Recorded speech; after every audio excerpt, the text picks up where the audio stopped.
Vous savez, dans cette situation, il faudrait quand même qu'on revienne en arrière pour savoir que ce n'est pas une situation qu'on a créée aujourd'hui, mais c'est une situation qui dure. Parce qu'il y a eu un premier découpage en 2011 qui avait suscité vraiment beaucoup de problèmes. Et à cette époque, je pense qu'il y avait des personnes politiques qui étaient visées, plus particulièrement le ministre Omar Gueye. Parce que comment on peut faire un découpage avec l'ex-communauté rurale de Sangalkam qui a été découpé en 4 parties et que Sangalkam, à lui seul, on lui a laissé 1 km² au moment où Bambilor avait 150 km². Donc je pense que lors de la visite du président, lors de la mort de jeune Malik Ba à Sangalkam, lors de la visite du président à Sangalkam, le président avait dit devant tout le monde que cette incohérence-là, il allait le rectifier. Il avait promis à Omar Gueye que vraiment cela sera rectifié. Donc aujourd'hui, si on revient pour faire des corrections qui font qu'aujourd'hui, Bambilor représente 63 km² et que Sangalkam représente 55 km², je pense que c'est tout à fait raisonnable.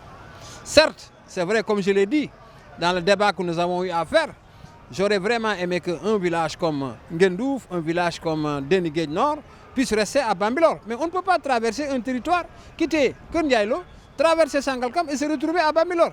Il faudrait quand même, parce que comme je l'ai dit, les acteurs qui avaient fait ce fameux découpage, c'est les mêmes acteurs aujourd'hui qui s'agitent autour de cette question.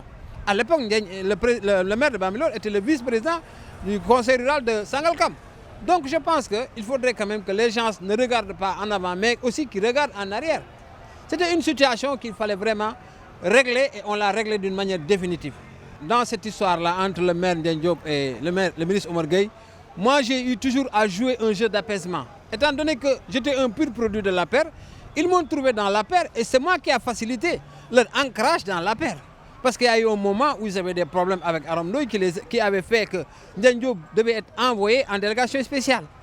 Et j'ai joué un rôle assez important dans ce dispositif avec l'honorable député Souleymane Ndoye qui avait fait qu'à l'époque, on avait réglé ce problème définitivement.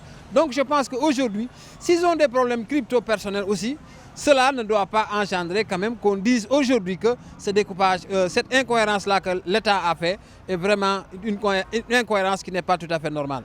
Donc je vois qu'aujourd'hui, comme j'ai l'habitude de le dire au maire de Bambilor, que vous, avec le ministre Omar Gueye, vous avez cheminé pendant 25 ans. Moi, je les ai trouvés, on s'est croisés en 2014. On a fait les élections de 2014 ensemble. Et moi, en tant que responsable de première heure du parti, j'ai compris que ces gens-là étaient des gens vraiment qui étaient ancrés dans la politique de la zone. C'est pourquoi j'avais dit à l'époque au ministre Omar Gueye que Ndiaye pouvait être vraiment le candidat maire. Donc je pense qu'en cours maintenant de sa candidature, au moment où il est devenu maire, c'est après que, peut-être quelques temps après, ils ont eu des problèmes. Mais moi, j'ai toujours prôné pour qu'il se retrouve. Cela a été toujours ma démarche. Et jusqu'à aujourd'hui aussi, c'est ma démarche.